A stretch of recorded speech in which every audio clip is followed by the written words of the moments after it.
히브리서 5장 12절로 14절 말씀으로 영적 신앙인에 대해서 함께 교제해 보도록 하겠습니다.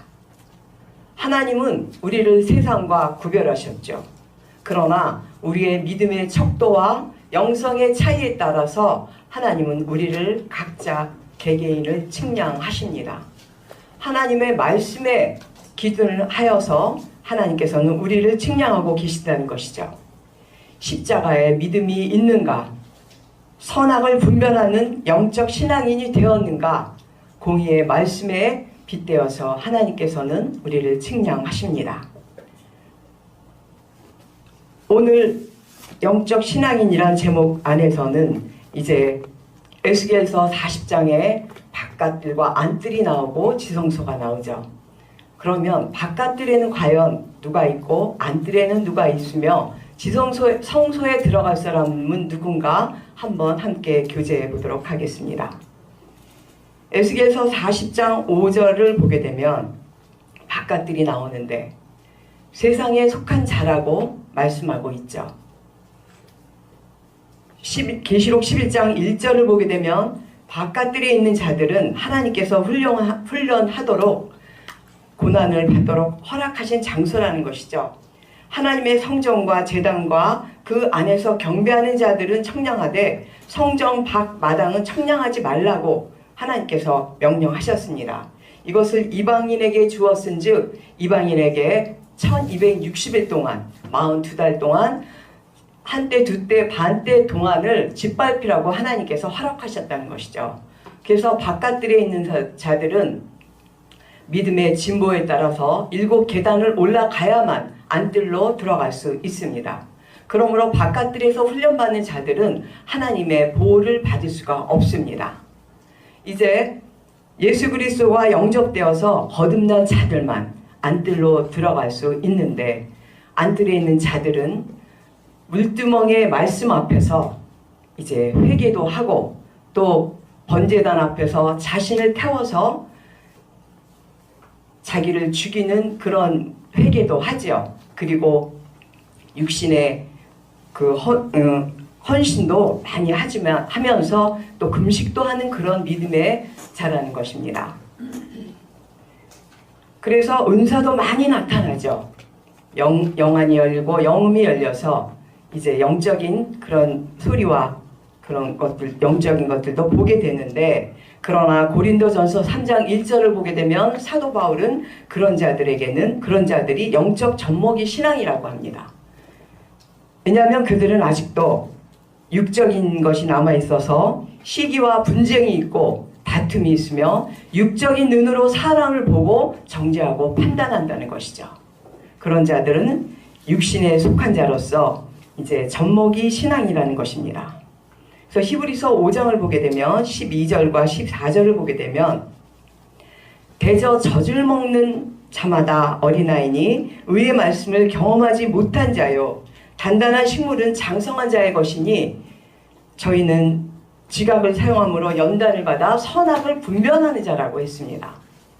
아무리 우리가 교회를 20년 30년 다니면서 자기는 구원받을 것이라고 생각을 하지만 아직도 안뜰에 있으면서 성소 안으로 들어가지 못한다면 과연 자기의 그 믿음의 척도와 영성이 어떻게 됐는가 자신이 점검해 볼 필요가 있습니다. 로마서 5장 3절에서 4절을 보게 되면 환난이 인내를 낳게 되고 인내가 연단을 낳게 되며 연단이 소망을 낳는다고 했는데 이것이 바로 우리가 예수 그리스도의 보좌 앞에 나갈 수 있다는 것이죠.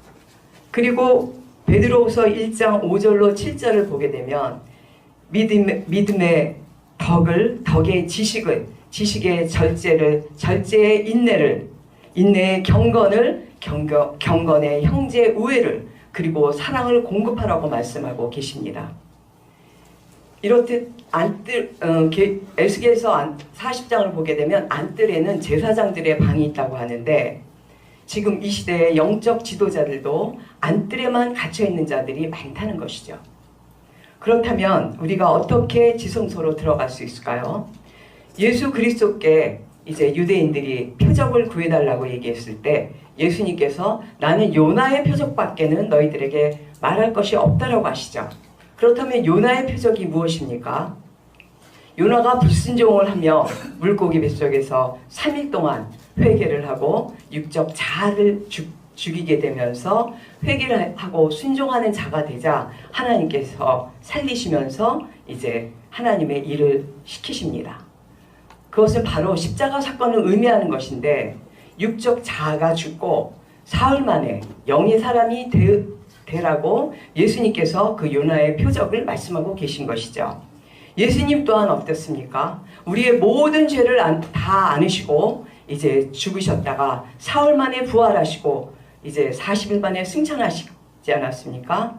그렇듯이 예수님께서 그 사흘 만에 죽으셨을 때 우리의 모든 육적 자아를, 육적 죄를 다 안고 죽으시고 다 이루셨지만 과연 우리의 육적 자아가 다 없어졌냐는 것이죠. 그렇지 않죠. 그것은 우리 각자가 해야 됩니다.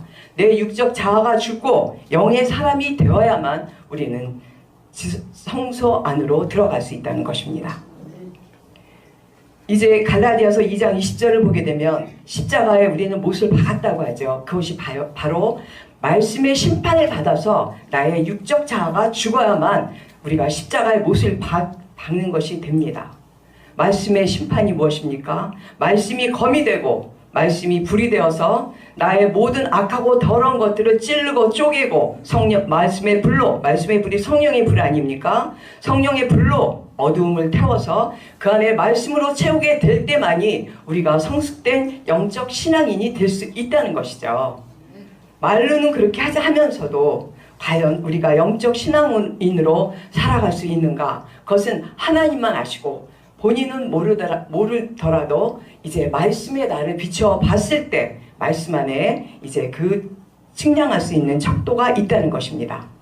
우리가 계시록을 보게 되면 심판의 불이 나오고 심판의 그 번개와 음성과 지진과 그런 큰 우박들이 나오는데 그 심판들을 우리가 눈으로 보이는 가시적인 것만 보게 된다면 그 계시록은 나와 상관없는 책이 됩니다. 그런 큰 재앙들과 심판들이 나에게 떨어지는 것이라고 생각하면서 그것이 말씀의 불로 말씀의 그 검으로 나에게 떨어질 때에 내가 과연 그 말씀에 찔려서 아프고 또 아프면서 내가 성숙될 때만이 내가 성소 안으로 들어가는 그런 영적 신앙인이 된다는 것이죠. 말씀을 정리해 봅니다. 계시록 19장 13절로 14절을 보게 되면 또 그가 피 뿌린 옷을 입었는데 그 이름은 하나님의 말씀이라 칭하더라고 했어요.